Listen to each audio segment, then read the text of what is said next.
Makapal ang trapiko sa Metro Manila ng hapong iyon, ngunit hindi nito masisira ang aking magandang pakiramdam. Ang aircon sa aking puting Toyota Land Cruiser ay nagbubuga ng malamig na hangin, isang malaking kaibahan sa maalinsangang init sa labas. Ako si Sofia, 32 taong gulang, at pakiramdam ko ay napakaganda ko ngayon. Sinulyapan ko ang aking refleksyon sa rearview mirror. Natural ngunit eleganteng makeup. Bahagyang tinaas ang aking buhok para magkaroon ng volume. At ang navy blue na sheath dress ay perpektong bumagay sa aking katawan. Ngayon ang aming Grand Alumni Homecoming, Batch 2012. Matagal na panahon na rin mula nang huli kong makita ang aking mga dating kaibigan. Gusto kong ipagyabang ng kaunti ang aking tagumpay. Hindi dahil sa kayabangan, kundi bilang isang pahayag. Dati, ako ang tahimik na babae na laging nasa sulok ng klase. Ngayon, ako na ang may-ari ng 3 matagumpay na shipping at logistics warehouse sa labas ng Metro Manila. Si Paulo, ang aking asawa, ay nagpaalam kaninang umaga. Sinabing lilipad siya patungong Cebu. Kailangan daw niyang tingnan ang isang tech startup na pinag-iisipan ng isang kaibigan na puhunan. Babe, baka bukas na ako ng umaga makabalik. Ingat ka sa bahay. Kung gusto mong pumunta sa reunion, sige lang. Huwag ka lang masyadong magpagabi, sabi niya kaninang umaga sabay halik sa aking noo. Napakabait. Habang papatawid ang aking sasakyan sa may EDSA Ayala Interchange, tumunog ang aking telepono na konektado sa Bluetooth ng kotse. Hudyat ng isang mensahe mula sa Batch 12 Reunion Group Chat. Ang organizer, si Mike. Guys, sobrang pasensya na. Masamang balita. Nagkaroon ng electrical short ang bubong ng steakhouse na nabook natin at may maliit na sunog sa kusina kanina lang. Nasa lugar na ang mga bumbero. Kinansela ang event ngayong gabi, postponed hanggang sa susunod na abiso. Huwag na kayong pumunta sa venue.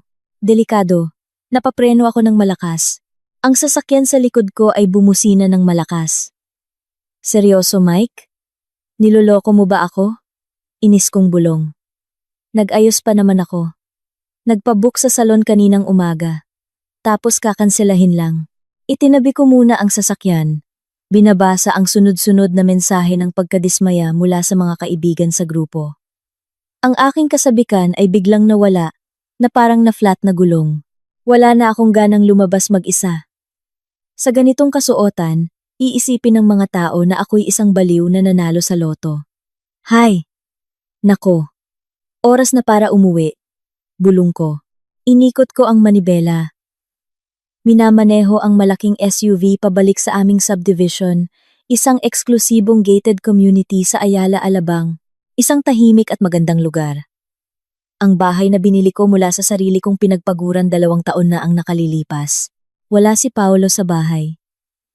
Ibig sabihin, maaari akong mag-relax sa sofa at mag-binge watch ng paborito kong mga palabas nang walang istorbo. Oh, yun ang akala ko. Makalipas ang kalahating oras, nakarating ako sa entrance ng aming village. Ang security guard, si Mang Frank, ay magalang na tumango sa akin. Ma'am Sofia, ang aga niyo pong nakabalik? Akala ko po ay may reunion kayo. Magalang na tanong ni Mang Frank habang binubuksan ang automatic gate. Na-cancel. Mang Frank, nagkasunog daw sa restaurant. Ang malas, di ba? Sagot ko, habang ibinababa ang bintana. Naku, sayang naman po, ma'am. Ay, teka po, ma'am. Tila may gustong sabihin si Mang Frank ngunit nag-aalangan. Bakit po, Mang Frank? Wala po, ma'am. Kasi, nakita ko pong pumasok ulit yung kotse ni Sir Paulo. May nakalimutan daw ng mga dokumento. Pero ang tagal na po niya sa loob at hindi pa lumalabas. Baka na-cancel din po ang biyahe ni Sir Paulo sa Cebu? Napataas ang kilay ko. Nasa bahay si Paulo.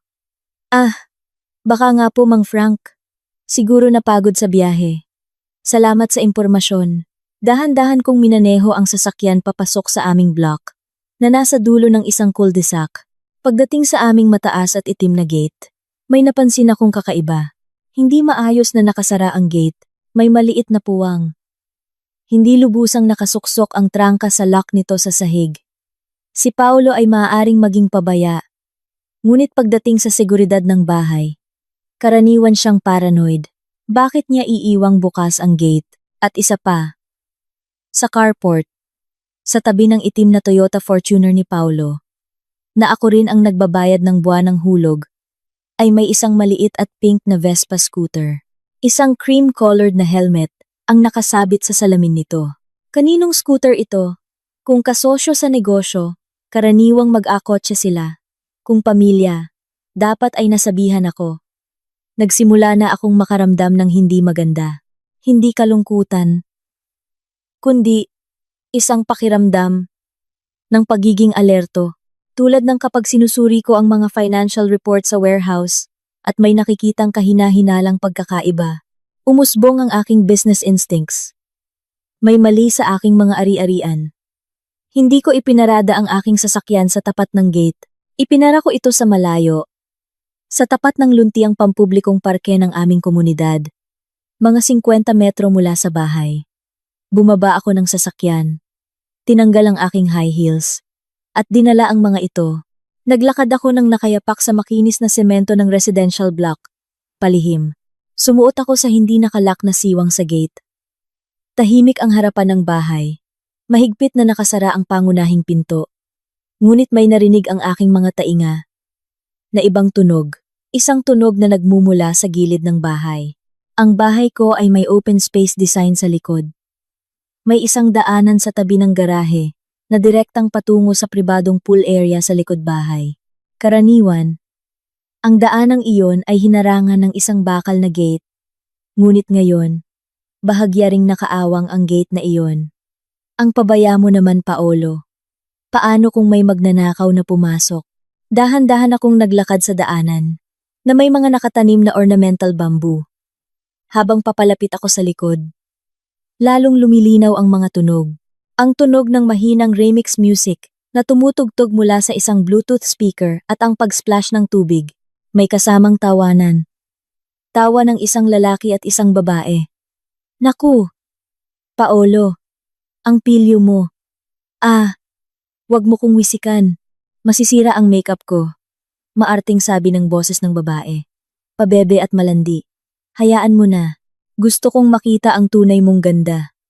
Halika nga dito, sweetheart. Iyon ang boses ni Paulo.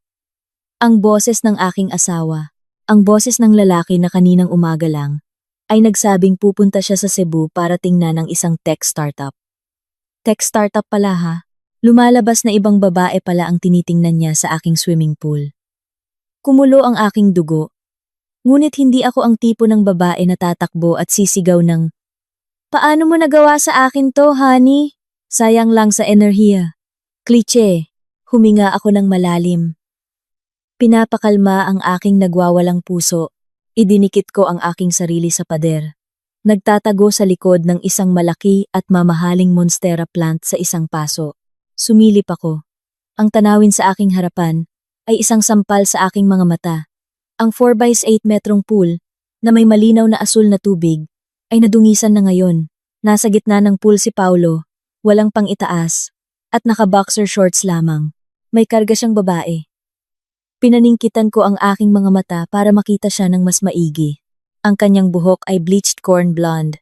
Ang kanyang balat ay maputla dahil sa mga kemikal. Hindi natural. Nakasuot siya ng isang mura at matingkad na pulang two-piece bikini.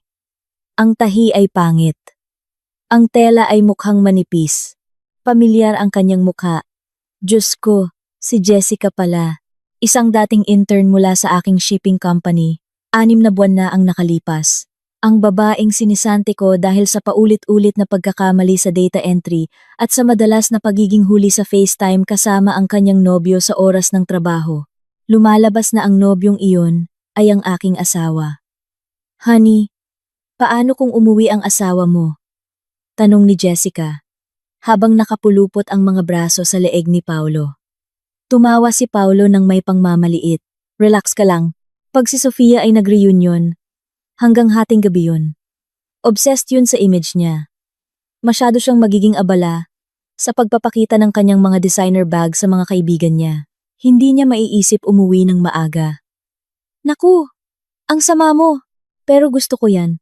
Humagikgik si Jessica. Saka hinalikan si Paulo sa pisngi. Ang aking kamay, na may hawak na high heels, ay humigpit. Gusto kong ihagis ang isa sa mga sapatos na ito sa noo ni Paulo at butasin ito. Ang lakas ng loob niyang insultuhin ako sa bahay na ako ang bumili. Sa pool na ako ang nagpapuno ng tubig. Habang karga-karga ang isang babaeng ako, ang dating nagpapasweldo. Isa pa, mayabang na dugtong ni Paulo. Malapit nang mapasapangalan sa akin ang bahay na to. Kinukumbinsi ko siyang ilipat ang titulo para magamit kong collateral sa isang business loan. Kapag naaprubahan yon, pwede na tayong magbakasyon sa Hawaii. Muntik na akong mabilaukan sa sarili kong laway. Ilipat ang titulo. Business loan. Naku, Paolo, hindi ka lang taksil. Isa ka ring ganid na manloloko. Sa buong panahon, sinasabi niya sa akin na matumal ang kanyang negosyong pag-aayos at pagbebenta ng mga sasakyan. Lumalabas na isa siyang walang trabahong palamunin na naghihintay lamang ng maagang mana mula sa kanyang buhay pa na asawa. Nakita ko na ang sapat. Hindi ko kailangan ng paliwanag. Hindi ko kailangan ng drama ng piliin mo ako o siya. Ang pagpipilian ay halata. Ang basura ay dapat itapon. At ngayon, tuturuan ko sila ng leksyon na hinding-hindi nila malilimutan. Inscan ko ang lugar sa paligid ng pool. Abala sila sa gitna ng pool, nakatalikod sa wooden decking area kung saan nakalagay ang mga lounge chair. Ang musika mula sa portable speaker ay sapat na malakas para takpan ang tunog ng aking mga yapak. Sa isang mahabang wicker lounge chair sa tabi ng pool, nakakalat ang kanilang mga gamit. Ang damit at pantalon ni Paulo. Basta na lang itinapon isang masamang ugali niya na hindi nagbago. Ang mini dress ni Jessica, nagawa sa isang telang parang katsa. Ang maliit na crossbody bag ni Jessica. At sa isang maliit na mesa sa tabi nito, ang wallet ni Paulo, ang kanyang mga susi ng Fortuner, at ang mga susi ng Vespa ni Jessica. Ang tanging bagay na medyo malayo sa kanilang abot, ngunit malapit sa aking posisyon, ay ang telepono ni Paulo, na nakapatong sa isang mesa malapit sa salaming pinto. Ang screen nito ay bahagyang may ilaw, na nagpapakita ng isang pulang indicator ng baterya sa 5%. Mabilis na umikot ang aking utak. Bumubuo ng isang diskarte. Kung haharapin ko sila ngayon, magugulat lang sila, magbibihis, at pagkatapos ay hihingi ng tawad si Paulo. Magmamakaawa. At tatakas si Jessica. Kinabukasan, susubukan na naman akong bulahin ni Paulo. Masyadong madali. Kailangan nilang magdusa. Kailangan nilang makaramdam ng kahihiyan, hanggang sa kaibuturan ng kanilang mga buto. Dahan-dahan kong inilagay ang aking mga sapatos sa damuhan. Nagsimula akong gumapang. Eksaktong tulad ng isang propesyonal na magnanakaw. Ang kaibahan, nagnanakaw ako sa sarili kong tahanan. Unang target, ang lounge chair. Sa mabilis at tahimik na mga kilos, sinunggaban ko ang kanilang bunton ng mga damit. Ang pantalon, damit, at underwear ni Paulo. Nandidiri ako, kahit hawakan lang ang mga ito. Ang damit ni Jessica, at ang kanyang mga nakakalat na underwear. Kinuha ko ang lahat ng ito sa isang malaking sakop ng braso. Pangalawang target, mga bag at susi. Kinuha ko ang bag ni Jessica. Magaan ito. Marahil ay naglalaman lamang ng pulbos at isang telepono.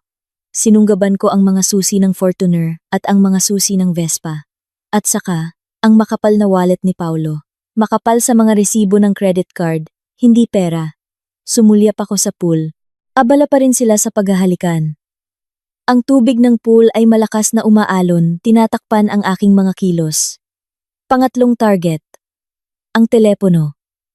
Nakita ko ang telepono ni Paulo sa mesa. Nag-atubili ako sandali. Kung kukunin ko ang kanyang telepono, hindi sila makakatawag sa kahit sino. Ngunit kung iiwan ko ito, magkakaroon sila ng pag-asa. At ang maling pag-asa ay mas masakit kaysa sa kawalan ng pag-asa. Nagpasya akong iwanan ang telepono ni Paulo doon. Hayaan itong maubusan ng baterya. Hayaan siyang magpanik kapag nakita niya ang huling ilang porsyento na nauubos. Dahan-dahan akong umatras. Sistematiko. Dala-dala ang lahat ng kanilang mga damit. Ngayon, si Paulo at Jessica ay halos hubad na. Wala silang kahit isang sinulid ng damit na maipapalit sa tabi ng pool. Kinuha ko na rin ang mga tuwalya mula sa sampayan sa likod bago ako pumunta dito. Ang tanging mayroon sila ay isang manipis na bikini at basang boxer shorts. Nagawa kong makabalik sa sala sa pamamagitan ng gilid na pinto nang hindi napapansin.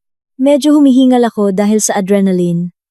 Sa aking mga kamay, hawak ko ang isang bunton ng mga damit na amoy pawis at murang pabango. Agad kong inihagis ang lahat sa washing machine sa laundry room malapit sa kusina at nilock ang pinto.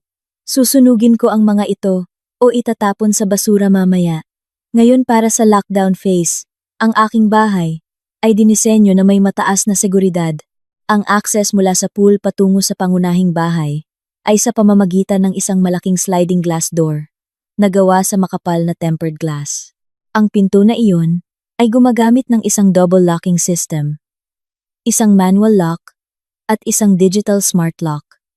Lumapit ako sa salaming pinto mula sa loob. Nakikita ko ang likod ni na Paulo at Jessica sa pool. Nagsisimula ng dumilim ang langit. Uulan na sa lalong madaling panahon. Kapag nagiging maulap sa Metro Manila, ang ulan ay hindi biro. Maingat kong inikot ang manual lock sa salaming pinto. Click. Pagkatapos, inactivate ko ang digital child lock mula sa wall panel.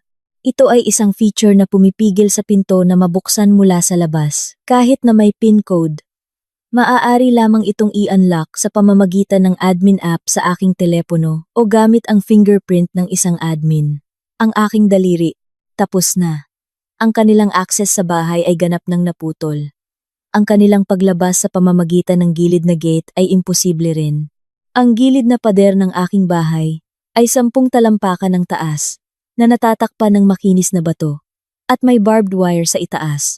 Si Paulo mismo ang nagpakabit ng wire na iyon, na sinasabing para ito hindi makapasok ang mga magnanakaw.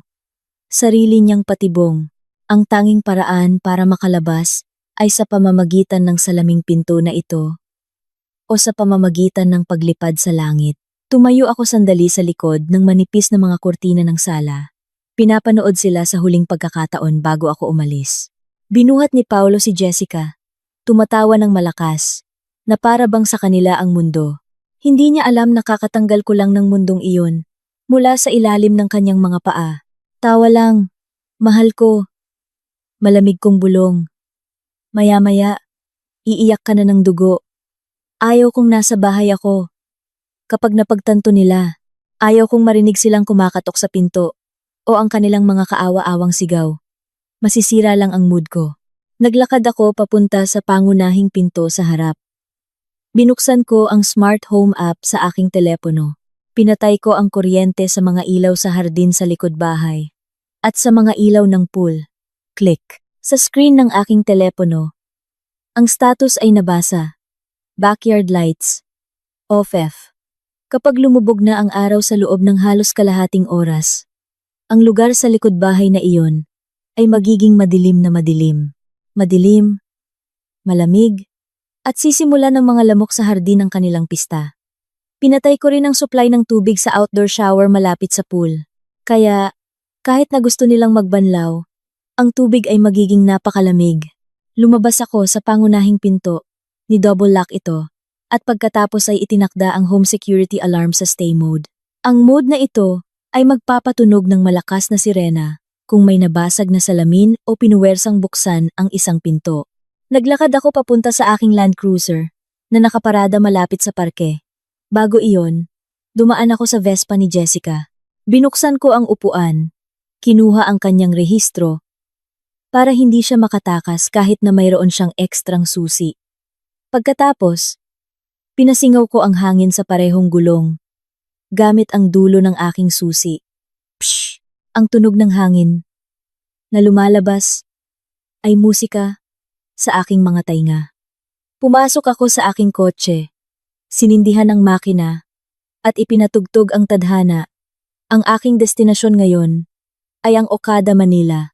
Magche-check-in ako sa isang deluxe room, mag-order ng room service, kakain ng isang gourmet cheese at fruit platter, at susubaybayan ang mga nakulong na daga sa pamamagitan ng CCTV na konektado sa aking iPad.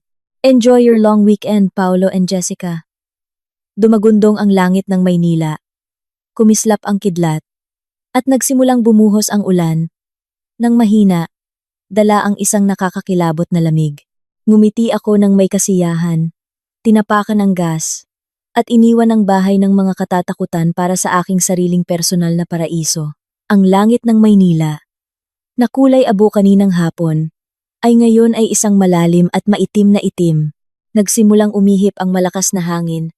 Niyuyugyog ang mga dahon ng puno ng mangga sa aking likod bahay. Ang mga tuyong dahon ay nahulog sa ibabaw ng swimming pool. Sinisira ang romantikong kapaligiran na sinusubukang likhain ng aking asawa at ng kanyang kerida. Sa tubig, nagsimulang manginig si Paulo. Honey, umahon na tayo. Malamig na. Mukhang may darating na bagyo. Mungkahi ni Paulo. Habang pinupunasan ang kanyang basang mukha. Tumango si Jessica. Ang kanyang mga labi, na pinahira ng waterproof na lipstick, ay ngayon ay nagiging asul na dahil sa lamig. Oo babe. Gutom na rin ako. Pwede tayong mag-order sa GrabFood mamaya. Kahit ano para sa aking prinsesa. Sabi ni Paulo ng may katsisihan. Unang umahon si Paulo sa pool. Tumutulo ang tubig mula sa kanyang katawan, na nakasuot lamang ng masikip na boxer shorts. Naglakad siya papunta sa mahabang wicker lounge chair sa tabi ng pool, kung saan nila iniwan ang kanilang mga gamit. Balak niyang kumuha ng tuwalya para kay Jessica, ngunit napahinto siya sa kanyang paglalakad. Ha? Tumingin si Paulo sa kaliwa at kanan. Kinakamot niya ang kanyang ulo, na hindi naman makati. Anong problema, babe? Tanong ni Jessica. Nanginginig pa rin sa gilid ng pool. Yakap-yakap ang sarili. Nasaan ang mga tuwalya? Bakit wala dito? Bulong ni Paolo. Nalilito. Nandyan lang yan, babe. Inilagay ko sa upuan kasama ng bag ko. Sagot ni Jessica. Nagsimulang magpanik si Paulo. Tiningnan niya sa ilalim ng mesa, sa ilalim ng upuan, kahit sa isang walang laman na paso ng halaman. Hindi lang ang mga tuwalya. Nawawala ang kanilang mga damit. Ang kanyang damit, ang kanyang pantalon, kahit na ang kanyang underwear, na basta na lang niyang itinapon ay nawawala. Babe, nawawala ang mga damit natin. Nagsimulang manginig ang boses ni Paulo. Anong ibig mong sabihin? Huwag kang magbiro, nilalamig ako. Umahon si Jessica sa pool, inis. Naglakad siya papunta sa upuan. At tama nga. Nawawala ang kanyang peking designer bag.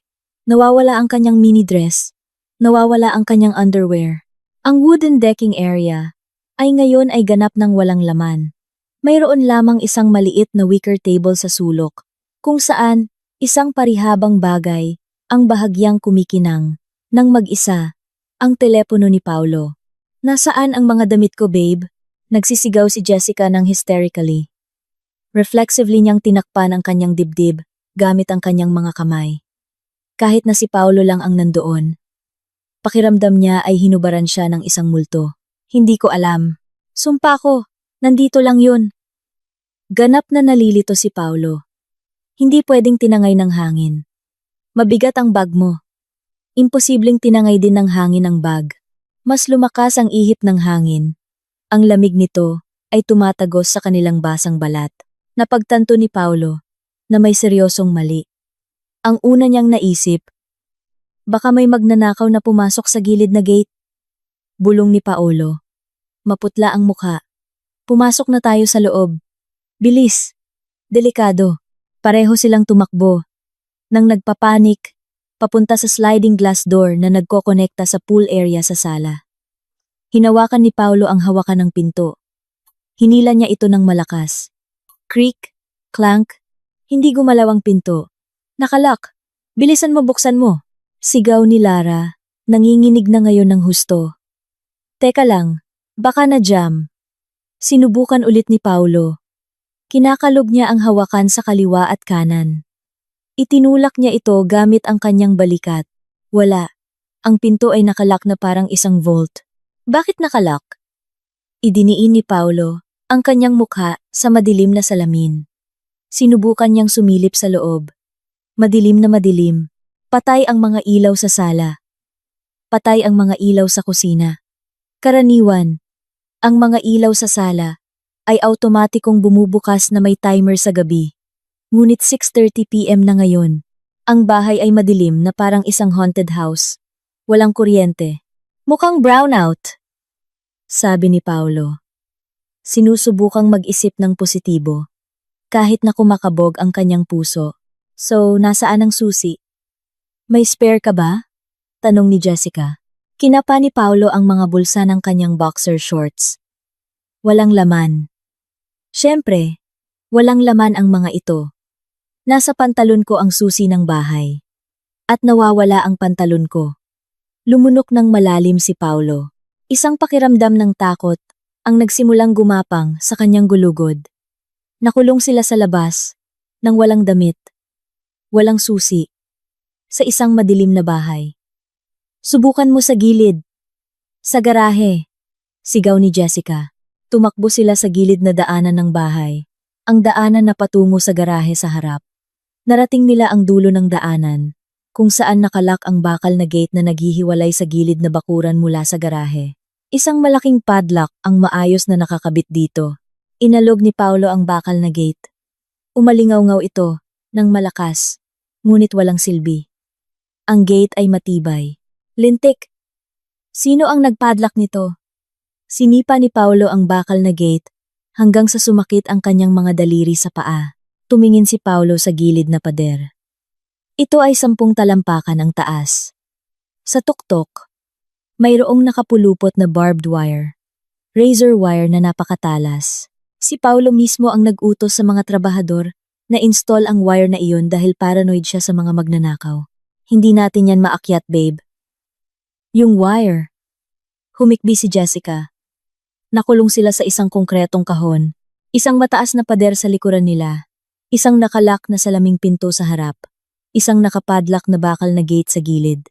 Para silang mga daga na nahuli sa isang glue trap. Babe, takot ako. Nagsimulang umiyak si Jessica. Gawa to ng asawa mo, diba? Siguradong umuwi na siya. Imposible. Mabilis na itinanggi ni Paulo.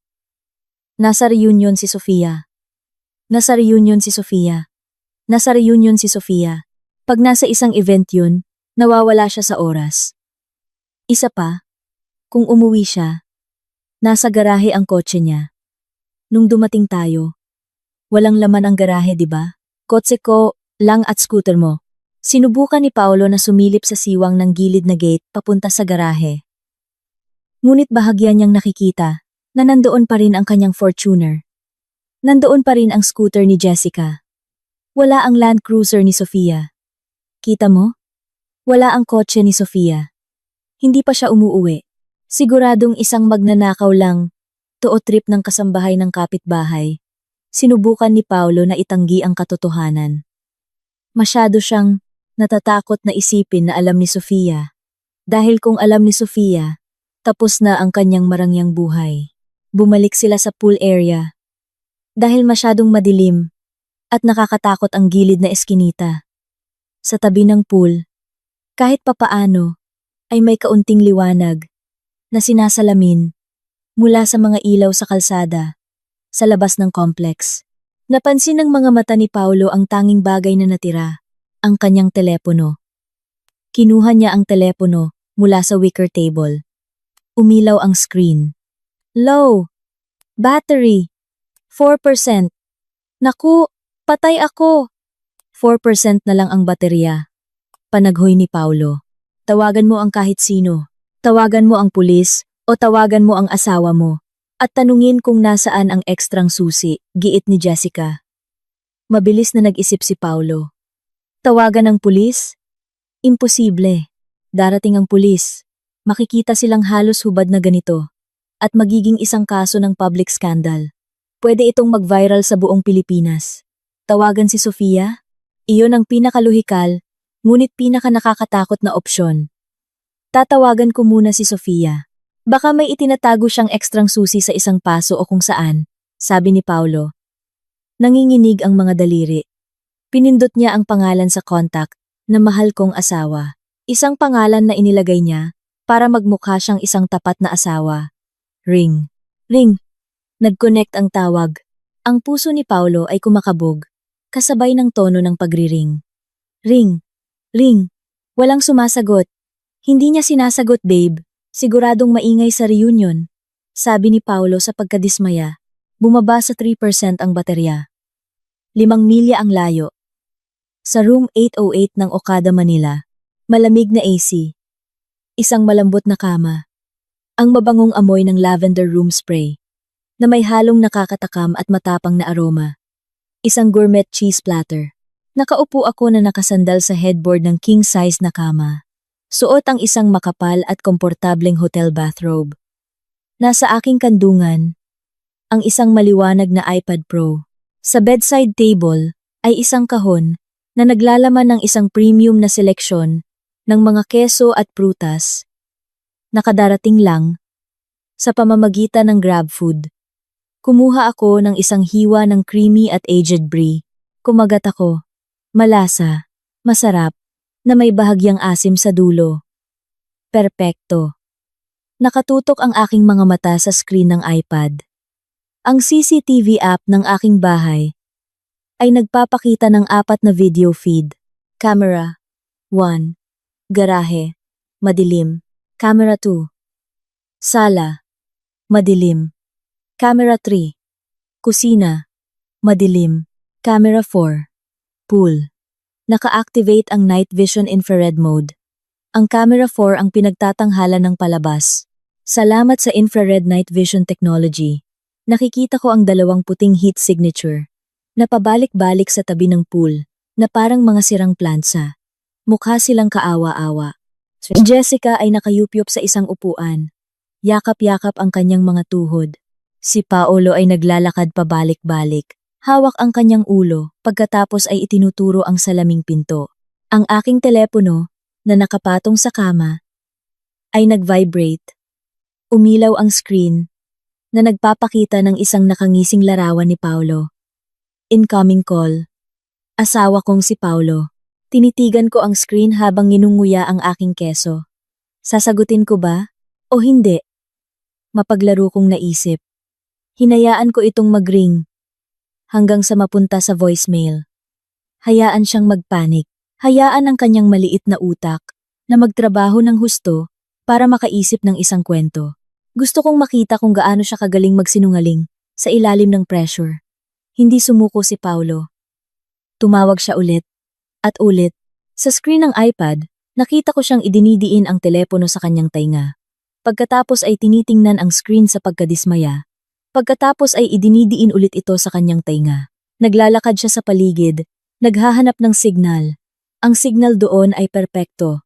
Ang nawawala ay anumang signal ng pagmamahal mula sa aking puso para sa kanya. 1 tawag, 5 tawag, 10 tawag. Naubos ko ang 2 piraso ng keso. Ang kulit mo rin. No. Mahal, kung ginamit mo lang. Yang pagpupursigi mo sa paghahanap ng trabaho. Direktor ka na ngayon. Pang-iinis ko sa screen. Sinulyapan ko ang mga notification sa aking telepono. 26 missed calls from asawa ko. 26. Isang magandang numero.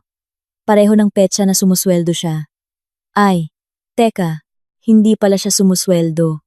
Petsa pala yan, na humihingi siya ng buwanang allowance sa akin. Ang baterya ni Paolo ay siguradong kritikal na ngayon. Siguro, 1% o 2% na lang ang natitira. Biglang may bagong notification na pumasok. Hindi isang tawag sa telepono, kundi isang voice note sa messenger. Sa wakas ay sumuko na si Paolo sa pagtawag at pinili na magpadala ng mensahe bago tuluyang mamatay ang kanyang telepono. Binuksan ko ang messenger.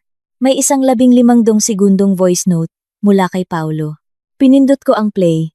Nilakasan ang volume sa aking iPad para mapuno ng kanyang boses ang marangyang silid ng hotel. Ang boses ni Paolo ay nagpapanik. Hinihingal. Na may tunog ng malakas na hangin sa background. Honey, nasaan ka?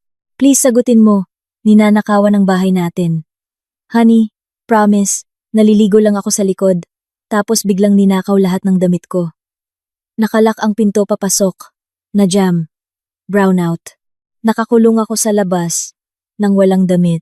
Please umuwi ka na, honey. Takot ako baka nandito pa yung magnanakaw. Humagalpak ako ng tawa. Tumawa ako ng malakas hanggang sa sumakit ang tiyan ko. hindi ka pani-paniwala. Kahit na na-corner, nanginginig sa ginaw, at halos hubad, may lakas pa rin siyang magsinungaling. Isang pagnanakaw, sabi niya. Anong klaseng magalang na magnanakaw? Ang kumukuha lamang ng mga damit at wallet ngunit iniiwan ang isang mamahaling telepono sa mesa. Anong klaseng magnanakaw? Ang naglalak ng gate mula sa loob. Akala ba niya ay tanga ako?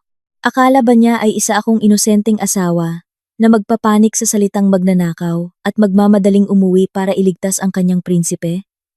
Kaawa-awang taong karton. Nag-type ako ng isang maikling sagot, hindi kailangan ng mahabang paliwanag. Isang pangungusap lang na magpapatigil sa kanyang puso. Sofia. Maganda ba? Yung magnanakaw. Jessica ang pangalan, di ba? Enjoy the party. Sent. 2 gray checkmarks. Hindi pa asul. Tiningnan ko ulit ang screen ng CCTV. Nakatitig si Paulo sa screen ng kanyang telepono. Bigla siyang natigilan. Nanigas ang kanyang katawan. Siguradong nabasa na niya ang aking mensahe. Pagkaraan ng 1 segundo, nanlumo ang kanyang mga kamay. Bumagsak ang kanyang mga balikat. Bumaling siya kay Jessica at may sinabi. Agad na tumayo si Jessica. Gulat na gulat, tinatakpan ang kanyang bibig. Alam na nila. Game over.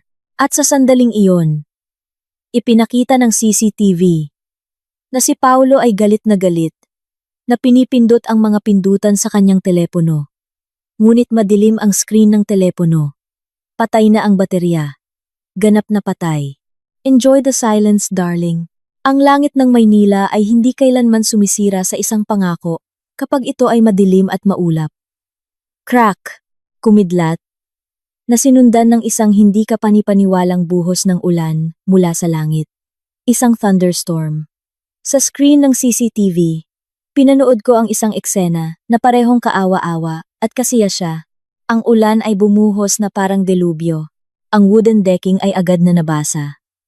Tumakbo sina Paulo at Jessica. Naghahanap ng masisilungan. Ang tanging masisilungan sa likod bahay na iyon ay isang maliit na gazebo sa sulok ng hardin. Mayroon itong pawid na bubong. Ito ay 2 by 2 metro lamang. Ngunit ang gazebo ay may bukas na mga gilid. Sa isang mahangin na ulan na tulad nito, ang tubig ay pumapasok pa rin mula sa mga gilid. Nagkumpulan sila sa sulok ng gazebo. Sa night vision CCTV, mukha silang 2 puting tuldok na magkadikit sa isa't isa. Hindi dahil sa pag-ibig, kundi dahil sa hypothermia. Tila itinutulak ni Jessica si Paulo palayo. Marahil ay sinisisi niya ito. Kasalanan mo to lahat. Sabi mo safe. Nasaan na ang asawa mo? Nai-imagine ko ang kanilang dialogo nang hindi kailangang marinig ang tunog. Ang mga lamok sa hardin ay siguradong lumabas na ng buong puwersa dahil sa ulan. Ang mga lamok sa Pilipinas ay mababangis, lalo na sa mga lugar na may maraming halaman. Ang nakalantad at makinis na balat ni Jessica ay magiging isang masarap na piging para sa kanila. Isinara ko ang aking kahon ng keso. Tapos na. Hinila ko ang makapal na kumot ng hotel hanggang sa aking dibdib. Napaka-komportable. Mainit, tuyo, at busog ang aking tiyan.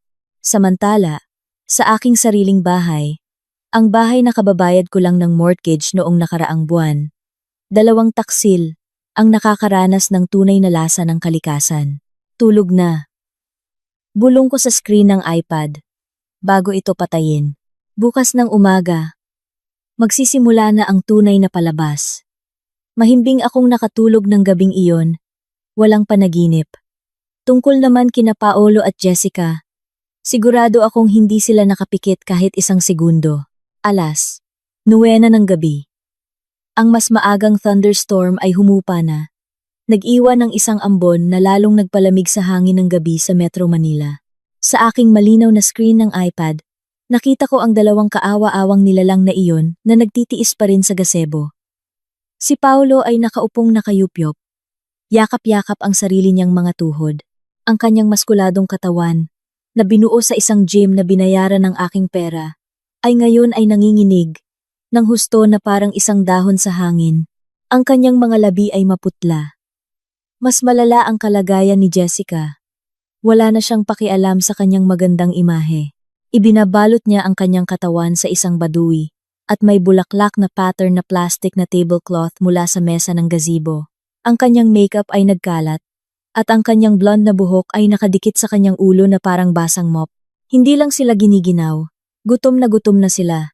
Marahil ay huli silang kumain noong tanghalian. Ang paglangoy ay nakakapag-burn ng calories at ang panginginig sa ginaw ay mas lalong nakakapag-burn. Ang kanilang mga tiyan ay siguradong kumakalam sa gutom. Tila tumayo si Paulo. Naglalakad siya ng pasuray-suray papunta muli sa salaming pinto. Kinuha niya ang isang mabigat na bakal na upuan sa hardin. "Huwag mong subukan yan, Paulo," bulong ko, habang nginunguya ang isang ubas. Inihampas ni Paulo ang upuan. Balak basagin ang salamin. Bang! Isang malakas na impact ang narinig. Ngunit hindi nabasag ang salamin. Tumalbog ang upuan.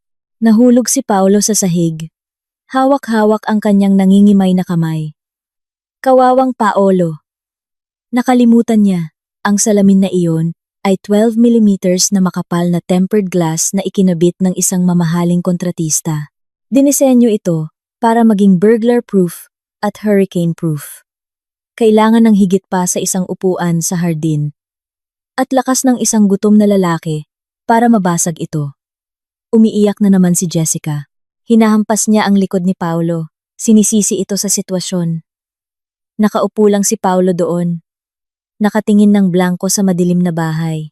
Sa loob, mayroong isang refrigerator na puno ng pagkain, mainit na mga kumot at mga tuyong damit. Ngunit para na rin silang nasa ibang planeta. Biglang nag-vibrate ang aking telepono. Isang notification mula sa Batch 12 Reunion Group Chat. Ang grupo ay abala mula pa kaninang hapon. Ang aking mga kaibigan, na nasira ang mga plano sa reunion, ay nagrereklamo pa rin. Nag-ayos sila, nakalabas na, ngunit hindi alam kung saan pupunta dahil palpak ang venue. Si Chloe, ang reyna ng chismis. Oh, so anong plano mga besh? Uuwi na lang ba tayo? Bumili pa naman ako ng bagong damit para dito. Sayang naman kung uuwi lang. Si Mike, ang organizer. Anong magagawa natin, Chloe? Puno na ang lahat ng lugar sa Sabado ng gabi. Olivia, seryoso. Inaasahan ko pa naman ang isang masarap na steak ngayong gabi. Isang masamang ideya ang pumasok sa aking isip. Isang mapanlin lang na ngiti ang lumitaw sa aking mukha. Bakit hindi patayin ang dalawang ibon sa isang bato? Kailangan ni na Paolo at Jessica ng isang mainit na audience. Kailangan nila ng mga manonood. Ang aking mga kaibigan ay nangangailangan ng isang lugar na tatambayan. Mayroon akong maluwag na lugar. Ang aking bahay ay may open floor plan. Ang pool ay maganda tingnan kapag hindi ito pinamumugaran ng dalawang peste. At higit sa lahat, kontrolado ko ang access mula dito. Nagsimula akong mag-type sa grupo. Sofia, uy guys, sorry. Ngayon ko lang nakita. Mahina ang signal kanina. Imbes na malito kayo kung saan pupunta, bakit hindi na lang kayo pumunta sa bahay ko? Wala si Paolo. Nasa labas ng bayan. Walang tao sa bahay. Magpapa-BBQ party ako. Sumabog ang group chat. Chloe. Seryoso? Sofia? Ikaw ang aming tagapagligtas. Sa bahay mo sa subdivision, di ba? Yung may pool? Sofia. Oo, yun nga. Punta na kayo. Lahat. Ubusin nyo na ang karne sa freezer ko. Pero pasensya na traffic pa ako pa uwi. Baka isang oras pa bago ako makarating. Mauna na kayo.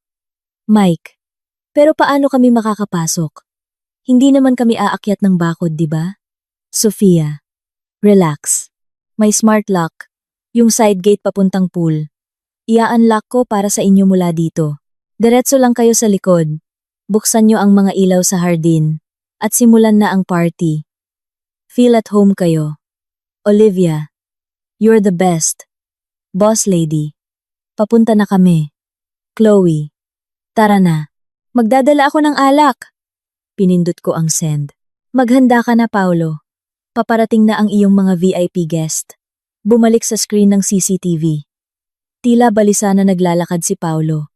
Ang kanyang telepono, na namatay kanina, ay tila nagawa niyang buksan sandali. Marahil ang huling patak. Nang lakas ng baterya nito, siguradong nabasa na niya ang huling mensahe ko. Maganda ba yung magnanakaw? Jessica ang pangalan, di ba? Ang mukha ni Paulo sa CCTV ay mukhang isang taong nakakita ng multo. Alam niyang alam ko. Alam niyang hindi ito isang pagnanakaw, kundi isang parusa. Sinubukan niyang kausapin si Jessica. Mukhang hysterical si Jessica. Sinasabunutan ang sariling buhok. Kasalanan mo to lahat, babe. Sigaw ni Lara.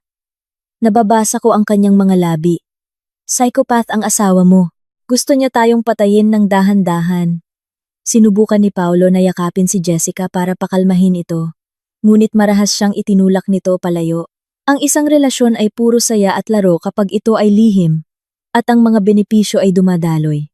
Ngunit kapag naputol na ang mga benepisyo at tumaas ang pressure, ang pag-ibig na iyon ay mas mabilis na kumukupas kaysa sa makeup ni Jessica sa isang kiddie pool.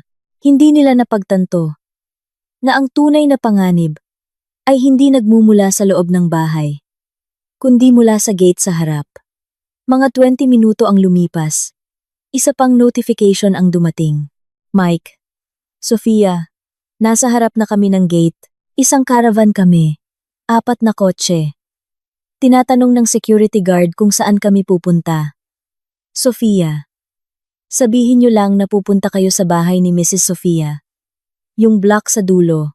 Tinawagan ko na siya. Mabilis kong tinawagan ang security post. Hello, Mang Frank. May mga kaibigan akong darating. Para sa isang BBQ. Papasukin niyo na lang po. Opo, ma'am. Ay, wala pa po kayo? Papunta pa lang, Mang Frank. Hintayin na lang nila ako sa may pool. Bumalik ako sa smart home app. Tiningnan ko ang side gate lock indicator. Status. Locked. Pinindot ko ang unlock button. Processing. Status. Unlocked. Ang magnetic lock ng mataas na bakal na gilid na gate ay ngayon ay naka-disengage na. Sa isang maliit na tulak lang, bubukas na ng maluwag ang gate. Ang daan papunta sa entablado ay bukas na ngayon. Sa CCTV 1, garahe. Nakita ko ang mga headlight ng isang linya ng mga kotse na pumapasok sa aking ari-arian. Mayroong 4 na kotse. Dumating ang aking mga kaibigan ng buong puwersa. Mga 12 sa kanila. Tuwang-tuwa silang bumaba sa kanilang mga kotse. Ang tunog ng kanilang tawanan at malakas na usapan, tipikal ng isang maingay na grupo, ay bahagyang naririnig. Wow! Ang laki ng bahay ni Sofia. Narinig ko ang boses ni Chloe. Oo, nakakatakot sa laki. Hindi biro. Yung logistics business niya. Naglakad sila papunta sa gilid ng bahay, ayon sa aking mga tagubilin. Sa CCTV. 4. Pool. Nagulat sina Paulo at Jessica. Nakarinig sila ng mga ingay. Ang tunog ng mga kotse. Ang tunog ng maraming tao. Sandaling nagliwanag ang mukha ni Paulo. Isang pag-asa ang sumilay sa kanyang mga mata. Akala niya ay ako na ang umuwi. Umuwi na si Sofia. Umuwi na si Sofia. Niyugyug ni Paulo ang balikat ni Jessica. Ligtas na tayo! Bilis! Magtago tayo sa likod ng mga halaman para makatakas tayo kapag binuksan niya ang pinto. Mabilis na tumakbo sina Paulo at Jessica para magtago sa likod ng isang makapal na kumpol ng ornamental bamboo sa isang madilim na sulok. Wala silang ideya na ang darating ay hindi kaligtasan, kundi kapahamakan. Itinulak ang gilid na gate, delivery, at pabirong sigaw ni Mike habang pinangungunahan niya ang grupo. Ang mga flashlight mula sa kanilang mga telepono ay umilaw, tumagos sa kadiliman ng aking likod bahay. Wow! Bakit ang dilim? Sabi niya buksan natin ang mga ilaw sa hardin. Nalilitong tanong ni Olivia. Nasaan ang switch? Nagsimula silang magkalat sa paligid ng pool area. Ang mga sinag mula sa kanilang mga flashlight sa telepono ay pabalik-balik na gumagala. Sinusuri ang tahimik na tubig ng pool, ang magulong gazebo, at ang mga natirang underwear sa ilalim ng isang upuan na hindi ko nakuha kanina. May tao ba dito? Itinutok ni Chloe ang flashlight ng kanyang telepono sa sulok na may mga halamang kawayan. May nakita siyang gumalaw. Hoy! Ano yun? Pusa? Lumapit si Chloe. Lumapit si Mike. Ang sinag ng flashlight ay direktang tumama sa likod ng mga halamang kawayan. At naroon sila. Si Paulo, na nakasuot lamang ng basang boxer shorts. Yakap-yakap ang kanyang mga tuhod na may takot na tingin sa kanyang mukha. Si Jessica, na nakabalot sa isang plastic na tablecloth, nanginginig habang ang kanyang makeup ay nagkalat na parang Joker. Katahimikan. 1 segundo. 2 segundo. 3 segundo. AHH. Sigaw ni Chloe. Nagulat. Diyos ko po. Bulalas ni Mike. Umatras. Sinubukan ni Paulo na takpan ang kanyang mukha, gamit ang kanyang mga kamay. Hindi! Huwag kayong tumingin! Please, huwag kayong tumingin! Nalilito ang aking mga kaibigan. Akala nila ay walang tao sa bahay. Akala nila ay nasa labas ng bayan si Paulo. Si Paulo ba yan? Asawa ni Sofia. Malakas na bulong ni Olivia. Oo, si Paulo yan. Bakit siya hubad? At sino yung babae? Hindi yan si Sofia. Anong ginagawa niya dito? Ang gulat ay naging realisasyon. Hindi tanga ang aking mga kaibigan. Naintindihan nila ang sitwasyon 100%. Ang asawa ng kanilang kaibigan, na nagsabing nasa labas ng bayan, ay talagang may pakikipagtagpo sa swimming pool. Kasama ang isang kerida, at kakabhuli lang literal, sa isang kaawa-awang estado. Sa Pilipinas, ang tsismis ang pinakamahalagang pera, at ang aking mga kaibigan ay nakahanap ng ginto, si Chloe. Ang reyna ng tsismis na may disenteng bilang ng mga tagasunod sa Facebook, ay hindi sinayang ang pagkakataon. Ang kanyang panloob na content creator ay nag-alab. Mag-live sa Facebook. Sigaw ni Chloe kay Olivia. Pareho nilang binuksan ang kamera ng kanilang telepono. Ang maliwanag na flash ay nagliwanag sa eksena. Tumatama kina Paulo at Jessica na parang mga A-list celebrity sa red carpet. Maliban na lang kung ito ay isang basang damong carpet. Guys, hindi nyo paniniwalaan kung ano ang natagpuan namin. Nagsimulang magsalita si Chloe sa kanyang telepono sa estilo ng isang infotainment reporter. Dapat ay may reunion kami sa bahay ng aming kaibigan na si Sofia. At sa halip, natagpuan namin ang kanyang asawa, na may sariling reunion kasama ang ibang babae sa mga halaman. Nang walang damit. Guys, sumpa ko.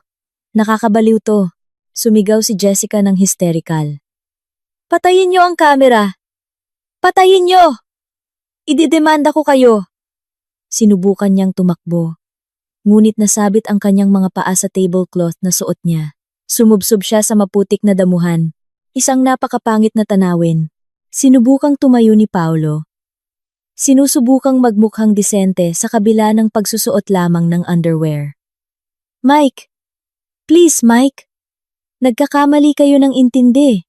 Hindi ito ang iniisip nyo. Pakiusap ni Paulo kay Mike, si Mike, na minsan ay niloko ni Paulo sa isang deal sa pagbebenta ng sasakyan, ay nagkrus lamang ng mga braso at ngumiti ng may pang-iinis. Nagkakamali ng intindi saan? Paulo, sinabi mo kay Sofia na nasa Cebu ka, sinabi niya sa amin na nasa labas ka ng bayan. Lumalabas na nandito ka at naglalaro ng kabayo-kabayuhan kasama ang isang babae at ginagamit pa ang mga pasilidad ng asawa mo. Mike, please, bigyan mo lang ako ng damit. Nilalamig ako. Huwag mo akong ipahiya ng ganito. Pagmamakaawa ni Paulo.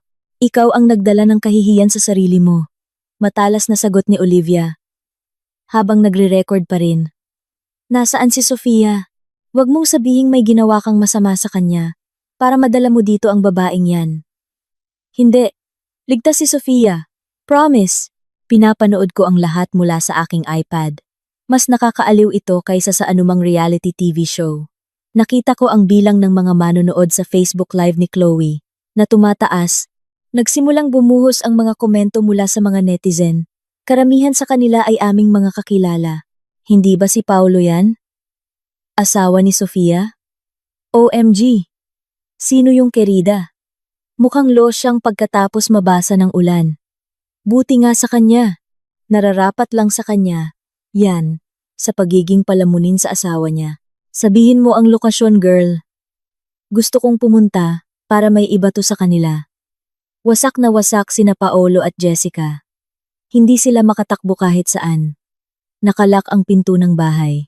Ang gilid na gate ay hinarangan ng aking mga kaibigan na nakatayo doon na parang isang barikada, hawak-hawak ang kanilang mga kamera.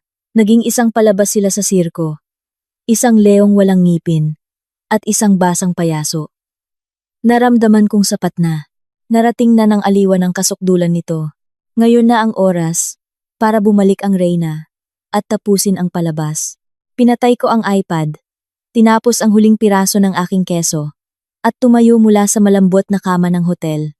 Okay, oras na para itapon ang basura. Nagpalit ako ng damit, suot ang isang malinis at puting power blazer at katugmang pantalon. Itinali ko ang aking buhok sa isang mataas na ponytail. Naglagay ako ng isang matapang na pulang lipstick. Bumaba ako sa lobby ng hotel at sumakay sa aking Land Cruiser. Tuluyan ng tumila ang ulan. Ang hangin ng gabi ay sariwa.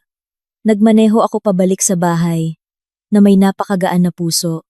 Sa trunk ng aking sasakyan ay isang malaki at walang laman na maleta na binili ko sa mall kaninang hapon bago pumunta sa hotel.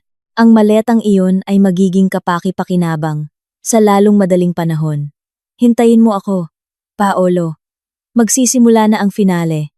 Medyo lagpas na ng alas 11 ng gabi. Ang aking puting Land Cruiser ay dahan-dahang pumasok sa driveway. Ang mga headlight ng kotse ay tumama sa grupo ng aking mga kaibigan na abala pa rin sa gilid na bakuran. Sa sandaling makita nila ang aking kotse na dumating, biglang tumahimik ang paligid. Ibinaba ni Chloe ang kanyang telepono. Sumenya si Mike sa iba na tumabi. Para silang mga karaniwang tao na sumasalubong sa pagbabalik ng kanilang Reyna mula sa pagkakatapon. Kalmado kong ipinarada ang kotse sa garahe. Pinatay ko ang makina. Bumaba ako ng sasakyan. Dala-dala ang isang malaki at walang laman na maleta na kabibili ko lang. Ito ay isang mura at generic na brand na nakasale sa supermarket. Hindi ang aking mamahaling Rimowa na bagahe. Isang perpektong tugma para kay Paolo. Naglakad ako papunta sa pangunahing pinto ng bahay. Ang tunog ng aking mga stiletto heels ay tumutunog sa marmol na teras. Click, clack, click. Ang hudyat ng kamatayan ng aming pagsasama. Inilagay ko ang aking hintuturo sa smart lock panel ng pangunahing pinto. Door unlocked. Welcome home, Sofia. Pumasok ako sa malamig at mabangong bahay na may amoy ng lemongrass aromatherapy. Isang malaking kaibahan sa amoy ng pawis, chlorine, at kahalumigmigan sa labas. Binuksan ko ang lahat ng ilaw sa sala. Click! Ang silid ay agad na napuno ng maliwanag na ilaw. Naglakad ako papunta sa sliding glass door na naghihiwalay sa langit, ang aking bahay, at impyerno, ang pool area. Sa likod ng salamin na iyon, isang dosenang mukha ang nakatitig sa akin. Ang aking mga kaibigan ay nanonood ng may pag-usisa. Si Paolo at Jessica ay nanonood ng may desperadong pag-asa. Tumayo ako sa likod ng salamin, sa loob ng isang buong minuto. Nakatayo lang, nakatitig kay Paolo, na nanginginig sa kanyang basang boxers at kay Jessica na kumakapit sa plastic na tablecloth. Idiniin ni Paolo ang kanyang palad sa salamin. Gumalaw ang kanyang bibig, binibigkas ang aking pangalan. Sofia. Buksan mo. Please. Dahan-dahan. I-deactivate ko ang digital child lock mula sa wall panel.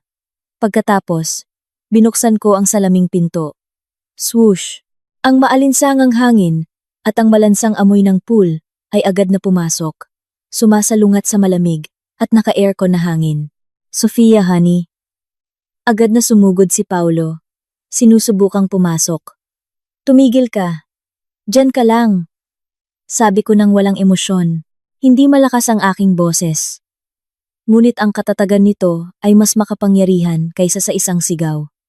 Natigilan si Paolo sa kanyang kinatatayuan, sa linya sa pagitan ng wooden decking at ng marmol na sahig.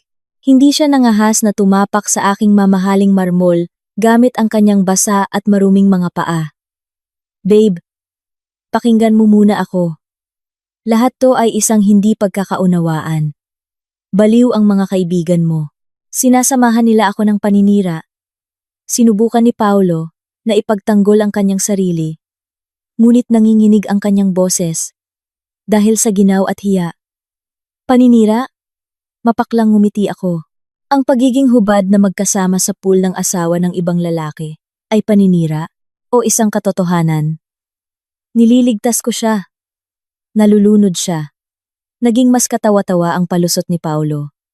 Sa likod niya, pinipigilan ng aking mga kaibigan ang kanilang tawa. Nalulunod habang naghahalikan, Paolo? Bagong estilo ba yan ng CPR? Sarkastikong sabi ni Chloe. Tama na. Wala nang drama. Pagod na ako. Pinutol ko siya. Kinuha ko sa aking work bag ang dalawang bagay na nawawala mula kaninang hapon. Ang leather na wallet ni Paolo at ang maliit na purse ni Jessica. Nanlaki ang mga mata ni Paolo. Ang wallet ko, kaya ikaw ang kumuha. Oo. Ano ngayon? May problema ba? Inihagis ko ang parehong wallet sa basang wooden deck. Kunin niyo. Nagmamadaling kinuha ni Paolo ang kanyang wallet. Binuksan niya ito nang nanginginig ang mga kamay. Walang laman. Uy, nasaan ang mga credit card ko? Nasaan ang pera? Nagpapanik na tanong ni Paolo. Ang mga credit card na yan ay supplementary cards na nakakonekta sa aking primary account. Na-block. At ginupit ko na yan sa hotel. Sa sandaling ito, ang iyong credit limit ay 0. Kalmado kong ipinaliwanag. Ang pera sa iyong wallet at sa purse ng babaeng yan, kinumpiska ko na. Isipin mo na lang na bayad yan sa renta ng pool at sa cleaning service fee para madrain ang tubig na nadumihan ng inyong kalaswaan. Napasigaw si Jessica ng mahina. Pambayad ko po yan sa renta, ma'am. Ibalik niyo po. Pambayad sa renta? Tiningnan ko si Jessica. Nang may pandidiri mula ulo hanggang paa. Kay Paolo mo hingin. Hindi ba't siya ang sugar daddy mo? Ay, nakalimutan ko. Bangkarote na ang daddy mo ngayong gabi. Mukhang na minor stroke si Paolo. Blanco ang kanyang mukha. Ang mga credit card na iyon ang kanyang lifeline. Kung wala ang mga ito, hindi niya mapapanatili ang kanyang lifestyle. Hindi niya maililibre ang kanyang mga kaibigan. O kahit na magpakarga ng gasolina sa kanyang Fortuner. Sofia, paano mo nagawang maging ganito kalupit? Bulong niya. Mas malupit kaysa sa isang asawa na nagdadala ng kanyang kerida sa bahay ng kanyang asawa habang ang kanyang asawa ay nagtatrabaho. Sinipa ko ang walang laman na maleta na dinala ko papunta kay Paolo. Pumasok ka. Iempake mo ang iyong mga gamit. Ngayon na. Binibigyan kita ng 10 minuto. Kung magtatagal ka pa, susunugin ko lahat ng designer clothes na binili ko para sa iyo. Natigilan si Paolo. Anong ibig mong sabihin? Pinalalayas mo ako? Obvious ba? Akala mo ba matutulog ako sa tabi ng isang lalaking ginamit na ng iba? Pero bahay natin to, babe. Correction. Bahay ko to. Ang titulo ay nasa pangalan ni Sofia Andriani. Nagkataon lang na napangasawa mo ko. Hindi ko pinalitan ang aking pangalan. Hiwalay ang ating mga ari-arian. Nakalimutan mo na bang pumirma ka ng prenup? Desperado ka kasing pakasalan ako kaya hindi mo na binasa. Checkmate. Nakalimutan ni Paolo na isa akong negosyante. Bago kami ikasal, pinilit ng aking ama si Paolo na pumirma ng isang kasunduan para mapanatiling hiwalay ang aming mga ari-arian. Madali siyang pumayag noon, sa pag-aakalang dahan-dahan niya akong makukumbinsi na baguhin ito. Lumalabas na ito pala ang kanyang sariling ikapapahamak. Bilisan mo na't mag-empake. Utos ko. Tumakbo si Paolo papasok sa silid tulugan. Suot pa rin ang kanyang basang boxers. Hinayaan ko siyang dumihan ng sahig. Pwede namang imap mamaya. Lumabas siya pagkaraan ng 5 minuto. Hila-hila ang maleta na puno ng ilan sa kanyang mga gamit. Umiiyak siya. Tunay na luha ng buwaya. Babe! Please, babe! Sabado ng gabi. Saan ako pupunta? Walang laman ang wallet ko. Patay ang telepono ko. Wala akong pakialam. Itinuro ko ang gilid na gate. Lumayas ka. Ngayon naman ay si Jessica. Nakatayo pa rin siya sa sulok. Nanginginig. Natatakpan ng tablecloth. Ma'am, pwede po bang makahingi ng damit? Mahina niyang sabi. Hindi po ako pwedeng lumabas ng ganito. Please po ma'am. Bilang kapwa babae. Kapwa babae? Mapanlin lang akong tumawa. Nung kinakama mo ang asawa ko. Inisip mo ba ang kapwa babae? Hindi, di ba? Ngunit hindi ako ganun kalupit para hayaan ng isang taong lumabas ng hubad sa kalsada. Pwede akong kasuhan ng human rights violation. Naglakad ako papunta sa laundry room. May kinuha ako sa basket ng basahan. Isang luma at punit-punit na t-shirt.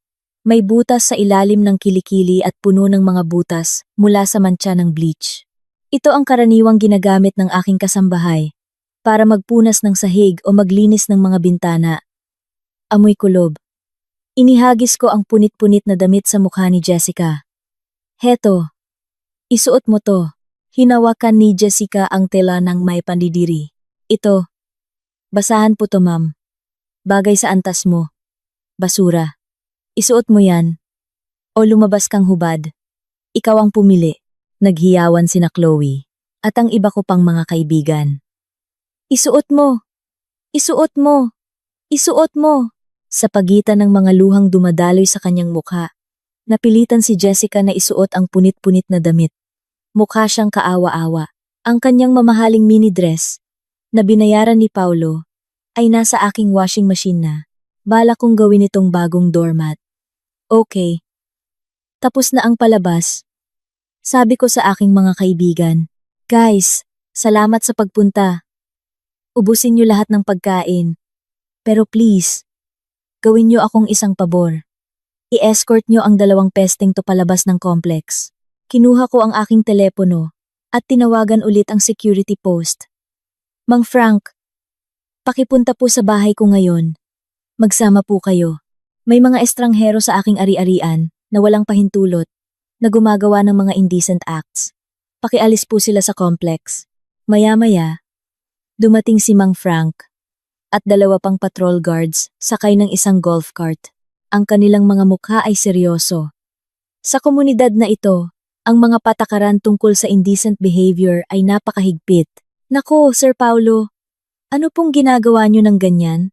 Gulat na tanong ni Mang Frank nang makita si Paulo na naka-boxers lang. Hila-hila ang isang maleta. At si Jessica na nakabutas-butas na t-shirt. Ilabas niyo na lang sila, Mang Frank. Hindi ko na sila kilala. Sabi ko mula sa pintuan. Sige po, ma'am. Hinawakan ni Mang Frank ang braso ni Paulo. Tara na po, sir. Wag na po kayong gumawa ng eksena dito. Nakakahiya po sa mga kapitbahay. Sinubukang pumiglas ni Paulo. Bitawan mo ko.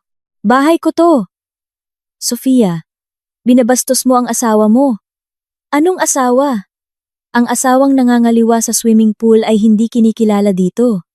Sigaw ni Chloe bilang pagtatanggol sa akin. Sa wakas ay inescort na sina Paulo at Jessica ng mga security guards. Pilit na pinalakad palabas ng aking block, patungo sa pangunahing gate ng complex. 1 kilometro ang layo. Sinundan sila ng aking mga kaibigan, mula sa likod. Nire-record ang lahat. Ang walk of shame. Ang video ni Paulo na hila-hila ang isang maleta, habang umiiyak, at si Jessica na nakapunit-punit na t-shirt, na naglalakad sa basang semento, ay nag-viral sa Viber group ng mga residente ng komunidad. Nang gabing, iyon, isinara ko ang sliding glass door at nilock itong muli at katahimikan. Payapa na ulit ang aking bahay. Mayroon lamang mahinang ugong ng air conditioner. Umupo ako sa aking Italian leather sofa. Pagod, ngunit masaya. Pakiramdam ko ay katatanggal ko lang ng isang malignant na tumor na matagal nang kumakain sa aking katawan. Medyo masakit, ngunit ang ginhawa ay napakalaki. Linggo ng umaga. Ang araw sa Maynila ay sumikat ng maliwanag, na para bang ipinagdiriwang ang aking kalayaan. Nakaupo ako sa isang lounge chair, sa tabi ng pool. Ang tubig ng pool ay ganap ng pinatutuyo ng isang crew na tinawagan ko unang-una sa umaga. Gusto kong palitan ang tubig. Baka palitan ko rin ang mga tiles. Nandidiri ako sa isiping nandoon sila. Sa mesa sa harap ko ay isang plato ng almusal na may sinangag, itlog, at longganisa. Isang mainit na tasa ng kapeng barako ang nasa tabi nito. Ito ang pinakamasarap na almusal. Bulong ko, habang kumakain. Tumunog ang aking telepono. Isang hindi kilalang numero. Marahil ay si Paulo. Nakikihiram ng telepono ng iba. Sinagot ko ito at inilagay sa speaker. Babe, ako to. Paos ang boses ni Paulo. Kaawa-awa. Natulog ako. Sa isang bus station kagabi. Gutom na gutom ako, babe. Iniwan na lang ako ni Jessica agad-agad pagkalabas namin ng gate. Please sunduin mo ako, babe. Humigop ako ng aking kape. Hello? Sino to? Tanong ko. Nagkukunwaring walang alam. Si Paulo to. Asawa mo. Ah. Ex-husband. Ibig mong sabihin. Ang abogado ko.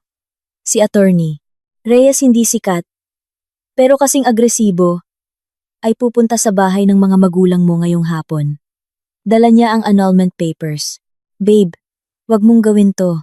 Nagkamali ako. Paano ang ating mga conjugal assets? Nag-ambag ako sa pag-maintain ng bahay sa buong panahon. Nagsisimula nang mag-play the victim si Paulo. Tumawa ako. Nag-ambag ng ano? Nag-ambag sa bill ng kuryente? Nag-ambag sa pagsira ng view? Makinig ka, Paulo. Nasa pangalan ko ang bahay na to. Nasa pangalan ko ang mga sasakyan.